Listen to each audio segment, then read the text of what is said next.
Now let's take a quick look at how to create an RSP mortgage so that your money is cash ready. So here's an example. You in this example are going to be the account holder. So you have an RSP and it belongs to you, and maybe for some reason you're not happy with what you're getting. And you learn a bit about this and you say, you know what, I'm ready to make the switch. What does that mean? It actually means you're going to create a self-directed RSP account.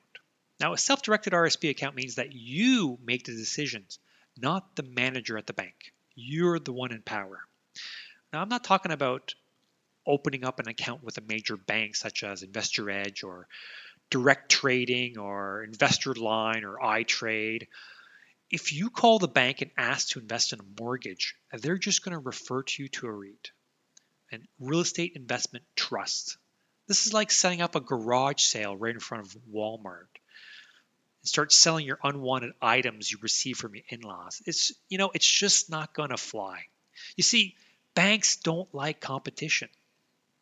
So since this RSP is a registered account with the Canadian government, it needs to be held with a trustee because a portion of your RSP savings actually still has tax money yet paid. So the trustee is used to secure the government's portion of that money. It's simply a middleman that handles the paperwork and follows the laws and rules that are given. So the place I like to use is Olympia Trust. Now, I have no affiliation with them. It's where I have all of my RSPs are held there, and it's where most of my clients keep theirs as well. Now, you're not pulling your RSP account. You're simply transferring it from one account holder to another account holder. There are no tax implications.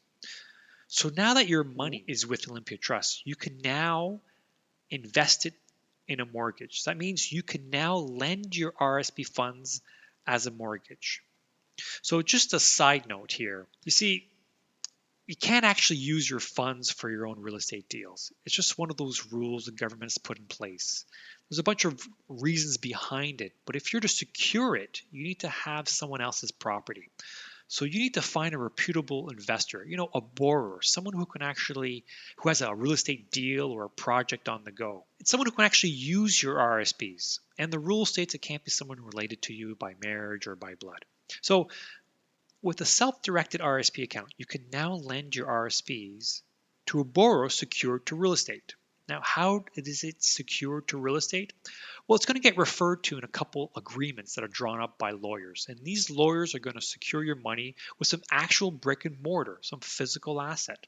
You see, the borrower doesn't even touch the money. So far, so good. You're securing it to brick and mortar. So now that your RSP account holds a mortgage, it's just like any traditional mortgage with terms that we're used to.